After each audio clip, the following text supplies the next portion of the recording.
Ils ont vendu 73 millions d'onces d'argent papier en 6 minutes. 73 millions. Et ça n'a pas suffi. Le mur qu'ils défendaient depuis 6 séances consécutives a cédé lundi soir.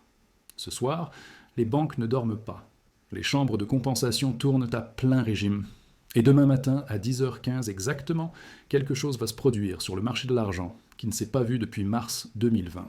Soit l'argent franchit les 88 $, soit tout s'effondre. Il n'y a pas de milieu. Et les 12 prochaines heures vont décider lequel des deux. Bienvenue sur la monnaie ennuyeuse. Avant d'aller plus loin, si vous êtes déjà venu ici, vous savez ce que cette chaîne représente. Si vous êtes nouveau, imaginez cet ami calme et sérieux qui ne panique jamais, mais qui vous appelle toujours avant que quelque chose de grave ne se produise. Et nous vous appelons maintenant. Ce bouton d'abonnement juste là. Vous ne laisseriez pas votre conseiller financier le plus fiable quitter la pièce sans prendre son numéro. Un seul clic. Considérez-le comme votre police d'assurance. Et dites-nous en commentaire depuis quel pays vous regardez cette vidéo ce soir. Parce que l'histoire que nous allons vous raconter touche chaque ville, chaque devise, chaque portefeuille sur cette planète. Commençons. Tout commence par un chiffre. Pas un titre de journal, pas une rumeur, pas une prédiction. Un chiffre. 83 $ et 49 centimes. C'est le prix auquel l'argent a clôturé lundi 9 février 2026 sur le COMEX. Pour la plupart des gens qui scrollaient sur leur téléphone ce soir-là, ce chiffre ne signifiait rien. Mais pour ceux qui comprenaient ce qu'il représentait, il signifiait tout. Pour comprendre pourquoi 83 $ compte autant, il faut d'abord comprendre ce qui se dressait devant ce niveau. Pendant 6 séances consécutives, un mur existait sur le marché de l'argent. Pas un mur physique, pas quelque chose imprimé dans un document officiel, mais un mur que chaque participant sérieux pouvait voir clairement dans les données. Ce mur se situait autour de 83 $. Chaque fois que l'argent s'approchait de ce niveau au cours des 2 dernières semaines, quelque chose le repoussait. Pas lentement, pas naturellement, immédiatement, agressivement. Le genre de précision qui ne vient pas d'une vente ordinaire, le genre de précision qui vient d'une stratégie coordonnée. Au fait, ce que je vous montre là, les abonnés de la recherche financière ont vu ça samedi dernier, avant cette vidéo ici. Si vous voulez voir avant tout le monde la prochaine fois, le lien est dans la description. Mais continuons. Le lundi matin a raconté l'histoire avec une clarté totale. À exactement 9h30, heure de New York, le marché du COMEX a ouvert. 6 minutes plus tard, le prix avait chuté de plus de 2 $. Posez-vous une question simple. Combien d'argent change normalement demain, en 6 minutes d'activité ordinaire? La réponse est environ 2000 contrats. Lundi matin, entre 9h30 et 9h36, près de 15 000 contrats ont été jetés sur le marché. Pour mettre ce chiffre en termes humains, cela représente environ 73 millions d'onces d'argent papier vendues en 6 minutes. Ce n'est pas un fonds de pension qui rééquilibre son portefeuille. Ce n'est pas une société minière qui couvre sa production. C'est un algorithme. Une machine conçue avec un objectif précis. Créer l'apparence de faiblesse au moment exact où le plus grand nombre de stop-loss se trouvait juste en dessous du marché. L'objectif était simple. Déclencher la panique, pousser le prix vers le bas, recharger les positions à moindre coût. C'est une stratégie aussi vieille que les marchés eux-mêmes. Mais lundi, quelque chose s'est mal passé pour ceux qui l'exécutaient. Parce qu'à 15h47, avec moins de 15 minutes restantes dans la séance, ils ont tenté une dernière fois. Un dernier dump algorithmique désespéré. Ça a échoué. L'argent a clôturé au-dessus de 83 $, au-dessus du mur, au-dessus de la forteresse, au-dessus de la ligne défendue pendant 6 séances consécutives. Laissez-moi vous poser une question. Vous pensez que vous voyez cette analyse en premier? Non. Les abonnés de la recherche financière ont vu ça il y a 72 heures. Pendant que vous attendiez cette vidéo, ils lisaient l'analyse complète. Pendant que YouTube traitait l'upload, ils avaient déjà terminé. Vous êtes toujours un pas en arrière, et je ne peux pas changer ça dans une vidéo YouTube. Ce que je peux faire, c'est vous montrer où est le lien. Il est dans la description. Ce que vous en faites, c'est votre problème. Un accès. Toutes les analyses. Toujours en premier. On continue. Voici ce que le monde des affaires doit comprendre à propos de ce moment. Quand une institution défend un niveau de prix de manière répétée, elle ne le fait pas par habitude. Elle le fait parce que quelque chose d'important se trouve de l'autre côté de ce niveau. Dans le cas du mur des 83 $, ce qui se trouve de l'autre côté est une cascade de couverture de positions forcées. Il y a des entités sur ce marché qui sont à découvert sur l'argent. Elles ont placé de gros paris financiers sur le fait que le prix va baisser. Quand l'argent monte et franchit des niveaux clés, ces entités sont légalement et mécaniquement obligées d'acheter pour couvrir leurs pertes. Et quand elles sont forcées d'acheter, le prix monte encore. Quand le prix monte, d'autres positions à découvert sont déclenchées. Le cycle s'accélère dans ce que les professionnels appellent un short squeeze. La clôture de lundi n'était pas une victoire, c'était le début d'une séquence. Juste une chose. La prochaine analyse est en cours d'écriture. Les abonnés la verront avant la prochaine vidéo. Le lien pour y accéder est dans la description. Soyez le premier à savoir. On continue. Un dernier détail de lundi qui ne peut pas être ignoré. Les données du carnet d'ordre du COMEX montrent que dans les 13 dernières minutes de trading, la pression acheteuse qui a propulsé l'argent au-dessus de 83 $ n'était pas du retail. La taille des ordres, la vitesse d'exécution, le timing, c'était institutionnel. Quelqu'un voulait que l'argent clôture au-dessus de 83 $, et cette entité avait les ressources pour s'en assurer. La question qui plane ce soir, au-dessus du bureau de chaque participant sérieux, n'est pas de savoir si quelque chose arrive. La question est sous quelle forme, parce que lundi n'était pas l'événement.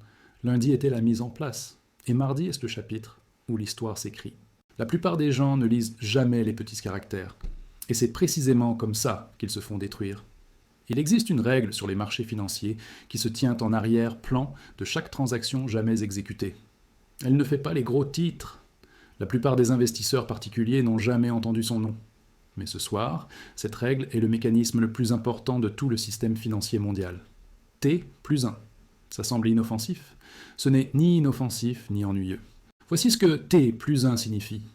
Quand un trader ou une institution exécute une transaction un lundi, cette transaction doit être réglée le mardi.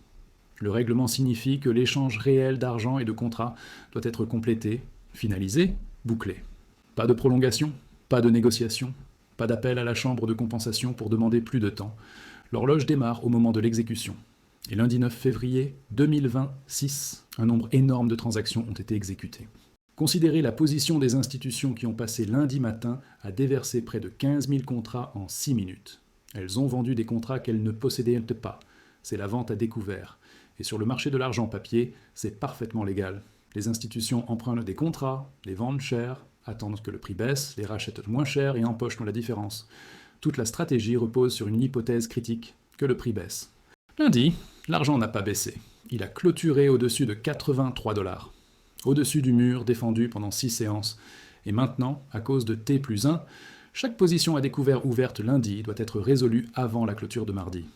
Ils ne peuvent pas attendre. Ils ne peuvent pas espérer. La chambre de compensation ne se soucie que du règlement. Mais T plus 1 n'est que la première couche de pression. La deuxième se situe à 10h15, heure de New York. L'expiration des options sur le COMEX. Pour comprendre pourquoi c'est important, il faut comprendre le gamma flip. Quand les contrats d'options expirent, les dealers qui ont vendu ces options doivent ajuster leur position de couverture en temps réel. À mesure que le prix de l'argent dépasse certains niveaux de strike, ces dealers sont mathématiquement forcés d'acheter plus d'argent pour rester neutres. Plus l'argent monte, plus ils doivent acheter. Plus ils achètent, plus l'argent monte. C'est le gamma flip. Une fois qu'il commence à s'accélérer, il ne s'arrête pas de lui-même. Il s'alimente comme un feu qui génère son propre oxygène. L'histoire a enregistré ce schéma avant. Dans chaque short squeeze majeur sur l'argent depuis 1980, la même séquence est apparue. Un niveau de résistance clé cassé tard un lundi. Des positions à découvert exposées pendant la nuit. La pression T plus 1 en collision avec l'expiration des options le mardi. Et le marché efface des semaines de positionnement soigneusement construits en quelques heures. Ce n'est pas une coïncidence, c'est de la mécanique. Les chiffres n'ont pas d'émotion. Les règles ne négocient pas. Les horloges de règlement ne font pas de pause. Les entités à découvert sur l'argent savent tout cela. Elles ont écrit les règles, elles ont conçu le système.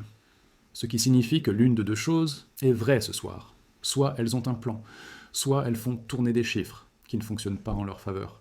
Demain à 9h30, le premier cours racontera toute l'histoire en un seul chiffre. Et ce chiffre confirmera tout ou changera tout. Le premier domino tombe à 3h du matin. L'ouverture de Londres. Londres n'est pas une séance de trading ordinaire. La LBMA fixe des prix de référence qui se propagent à travers chaque contrat, chaque fonds, chaque position institutionnelle sur Terre. Quand Londres ouvrira demain, elle regardera la clôture de lundi à 83,49 $. Si l'argent tient au-dessus de 83 $, le message est clair. Le mur a disparu et New York se réveillera sur un champ de bataille différent. Si Londres repousse l'argent sous 83 $, les entités qui ont échoué lundi essaient une dernière fois, dans les heures les plus calmes de la nuit. Le deuxième domino tombe à 9h30. New York. Le premier cours du COMEX sera le chiffre le plus observé du marché mondial des matières premières. Les données historiques montrent que quand l'argent casse une résistance sur plusieurs séances lors d'un lundi et que Londres tient la cassure, New York a vu un mouvement initial de 1 à 3% dans les 11 premières minutes. Sur 83 $, cela place l'argent autour de 85. Ce n'est pas l'objectif, c'est le mouvement d'ouverture. Le troisième domino, le plus conséquent, tombe à 10h15, l'expiration des options. C'est là que le gamma flip rencontre l'argent réel avec des conséquences réelles. Si l'argent se négocie au-dessus du niveau clé du gamma flip à ce moment, les dealers seront forcés d'acheter, pas par choix, par les mathématiques de leur propre modèle. Deux scénarios se trouvent sur la table. Ils ne sont pas égaux. Scénario A. Londres tient. New York ouvre fort. Le gamma flip déclenche des achats forcés. Les positions à découvert couvertes sous pression T, plus un ajoute du carburant. L'argent traverse 85, 86, 87. Avant le déjeuner à New York, 88 $ apparaît sur les écrans. Scénario B. Plus sombre. Si les entités qui défendent 83 $ déploient un événement de force majeure à 10h15, le mouvement va dans l'autre direction. Pas graduellement, violemment. Une cascade de liquidation. L'argent tombe à 78 $, comme un bâtiment qui ne penche pas mais s'effondre. Le bord de la falaise n'est pas à la clôture de lundi, pas à l'ouverture de Londres, pas à la cloche de New York. Le bord est à 10h15 demain. Un point de contexte crucial que la plupart des commentateurs ne mentionneront pas. Ce qui se passe sur le marché de l'argent ne se produit pas dans le vide. Il y a à peine 3 semaines, le 29 janvier 2026, l'argent a atteint un record absolu de 121 $ et 65 centimes l'once. Un sommet historique, jamais vu. Pas en 1980, quand les frères Hunt ont tenté de monopoliser le marché. Pas en 2011, quand la crise de la dette européenne a poussé les investisseurs vers les valeurs refuges. Jamais. Et 2 jours plus tard, le 30 janvier, tout s'est effondré. L'argent a perdu plus de 30% de sa valeur en moins de 30 heures, plongeant d'un sommet de 121 $ à un plancher autour de 75 $. C'était la pire chute journalière depuis le Silver Thursday de mars 1980. 46 ans d'histoire de marché, résumés en une seule journée de carnage. 3 facteurs ont convergé pour créer cette tempête parfaite. Premièrement, le CME Group a relevé les exigences de marge sur les contrats à terme d'argent à 18% contre 15% auparavant. En janvier, le CME avait déjà changé son système de calcul des marges, passant d'un montant fixe en dollars à un pourcentage de la valeur notionnelle. Plus le prix monte, plus la marge requise augmente automatiquement. Pour les traders avec effet de levier, c'est un piège qui se resserre à chaque mouvement de prix. Deuxièmement, le président Trump a nommé Kevin Warsh comme prochain président de la Réserve fédérale le 30 janvier. Warsh est un ancien gouverneur de la Fed, le plus jeune de l'histoire quand il a été nommé à 35 ans. C'est un faucon monétaire, connu pour ses positions critiques envers l'assouplissement quantitatif. Les marchés ont immédiatement interprété cette nomination comme un signal restrictif. L'or a plongé. L'argent s'est effondré. Le dollar s'est renforcé en quelques heures. Troisièmement, le secrétaire au Trésor américain Scott Bessent a attribué les mouvements extrêmes aux traders chinois, décrivant le sommet récent comme une explosion spéculative. Singapour affichait des primes physiques de 12 à 15% au-dessus du prix spot. Dubaï, 100 $ de prime par once. Ce n'était pas un marché normal, c'était un marché en état de guerre. C'est dans ce contexte de volatilité historique que lundi 9 février s'est déroulé. L'argent est remonté de 75 $ à 83 $ en 10 jours. Un rebond de plus de 10% après le crash le plus violent en plus de 4 décennies. Ce n'est pas un rebond technique, c'est une déclaration. Les chiffres macro racontent le reste de l'histoire. La dette nationale américaine a atteint 38,56 trillions de dollars au 4 février 2026, selon le rapport officiel du Joint Economic Committee du Congrès. Elle augmente en moyenne de 6 milliards 400 millions par jour.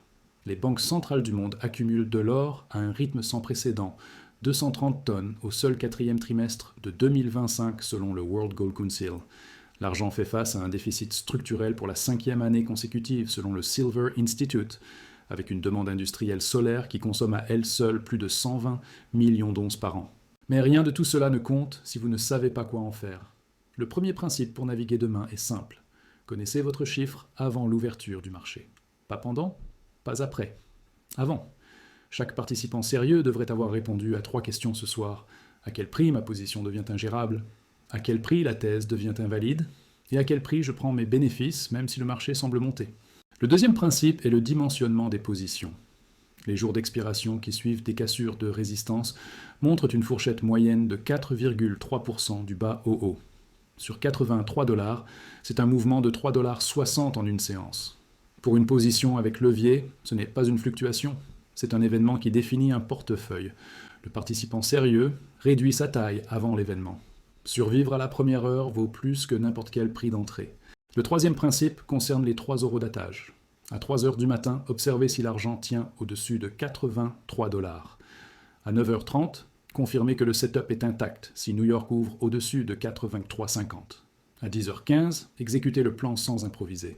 Maintenant, ce que cette histoire signifie pour la communauté des affaires. L'argent a historiquement fonctionné comme l'un des indicateurs les plus sensibles de stress institutionnel dans le système financier mondial.